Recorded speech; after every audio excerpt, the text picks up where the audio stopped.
Historians regard Abraham Lincoln as one of America's greatest presidents. Some experts, including Southern academics, have pointed out that our 16th president's actions used political manipulation or outright violations of the Constitution. Was he a savior of the Republic or a villain?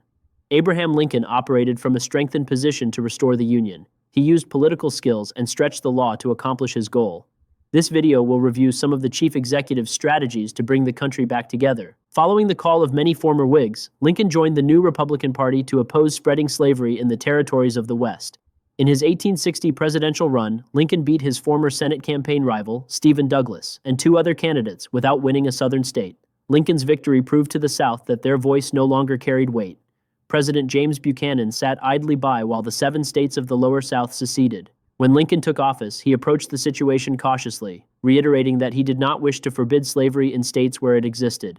However, Abe refused to back the Crittenden Compromise that would have protected slavery constitutionally. He believed in the unlawful nature of secession because the states did not enter a compact but had handed over sovereignty with their approval of the Constitution when applying for statehood. Aiming for a peaceful compromise to violence, Lincoln asked that Fort Sumter receive supplies from an unarmed ship and forewarned the South Carolina government. Despite the attempt, Fort Sumter ran out of supplies and came under attack from Southern forces, triggering the Upper South to leave the Union. President Lincoln called for 75,000 volunteers for military service, summoned Congress, fortified the area around Washington, D.C., blocked the Southern ports, and approved the Revenue Act of 1861, which allowed for the first income tax to supply the war. Lincoln strengthened the federal government and executive branch to a level it had never seen before. Understanding that the nation must eat, he also asked Congress to add to the executive branch by creating the Department of Agriculture. Lincoln hoped to bolster the North by distributing education and technology to farmers in the Union. Many believed that the slave states that stayed with the Union, also known as the border states, did so out of loyalty. Yet Lincoln made democratically questionable and possibly unconstitutional efforts to keep as many states as possible. Martial law and suspending the writ of habeas corpus, or informing of the reasons for arrest, helped squash critics and those with Confederate sympathies.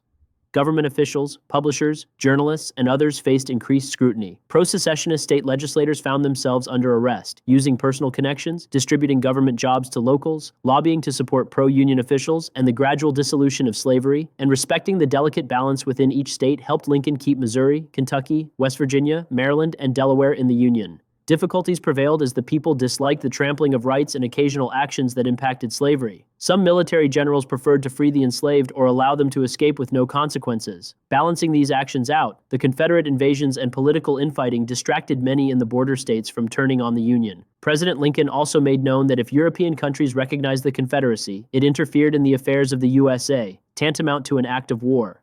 Diplomatically, the president convinced Europe that the issue of slavery existed at the heart of the conflict. As Britain and France had long before started on the path to abolition, the Confederacy became distasteful abroad. Signing the Emancipation Proclamation helped reinforce slavery as the main topic of the war. Wanting to stop any envoys from the South, the U.S. Navy watched for interactions. 2 Confederates boarded the RMS Trent to get to Britain, but the USS San Jacinto stopped and captured them. Since the action may have violated international law, an uproar followed in London. Still, cooler heads and the time communications took to travel the Atlantic prevented a second war from erupting. Preferring a war effort carried out by capable generals, he desperately needed a suitable leader for the army. Continuously firing officers, Lincoln believed they acted too slowly and needed more follow-through. General George McClellan had organizing abilities but worked too cautiously or failed to pursue the enemy. A string of disappointing generals continued until Lincoln read of Ulysses S. Grant's ability to attack and never surrender. From then on, Grant commanded the army and much of the war effort. Before that momentum, the president looked for victories to coincide with political maneuvers meant to influence the war, like when he issued the Emancipation Proclamation. Contrary to popular belief, it did not abolish slavery but freed all enslaved people in the territories still held by the Confederacy. He did not free enslaved people in the border states or in some Confederate territory that the Union had conquered, and some questioned the legality of the executive action. Lincoln's military decision to weaken the Southern labor market gave hope to enslaved people and displayed to the rest of the world that this was a war to end slavery, so other nations should keep out.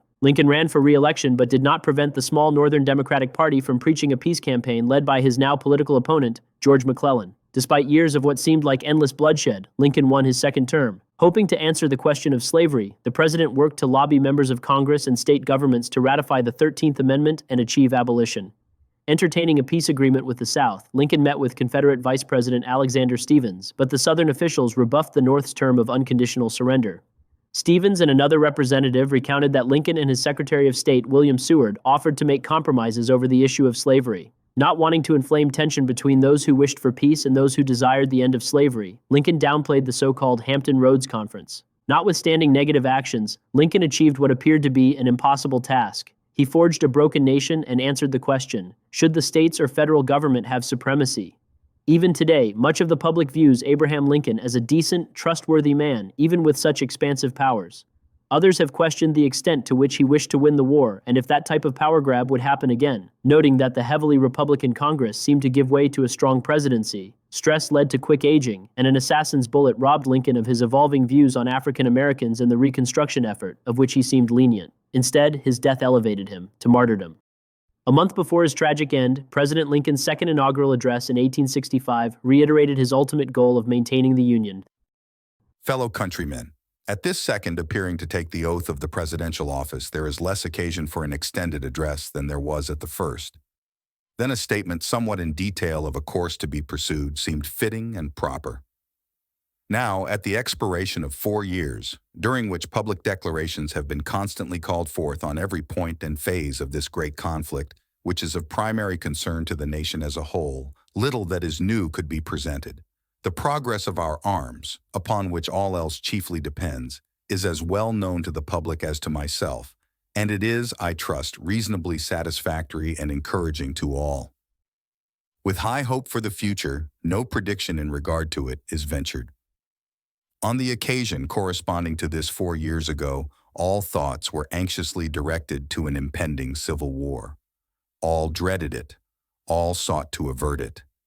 While the inaugural address was being delivered from this place, devoted altogether to saving the Union without war, insurgent agents were in the city seeking to destroy it without war, seeking to dissolve the Union and divide effects by negotiation. Both parties deprecated war, but one of them would make war rather than let the nation survive, and the other would accept war rather than let it perish. And the war came. 1/8 of the whole population were colored slaves, not distributed generally over the Union, but localized in the southern part of it. These slaves constituted a peculiar and powerful interest. All knew that this interest was somehow the cause of the war.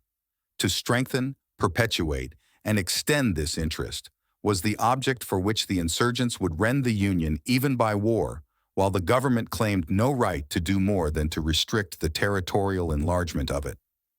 Neither party expected for the war the magnitude or the duration which it has already attained.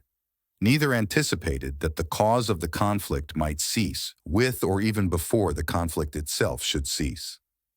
Each looked for an easier triumph and a result less fundamental and astounding. Both read the same Bible and pray to the same God, and each invokes his aid against the other.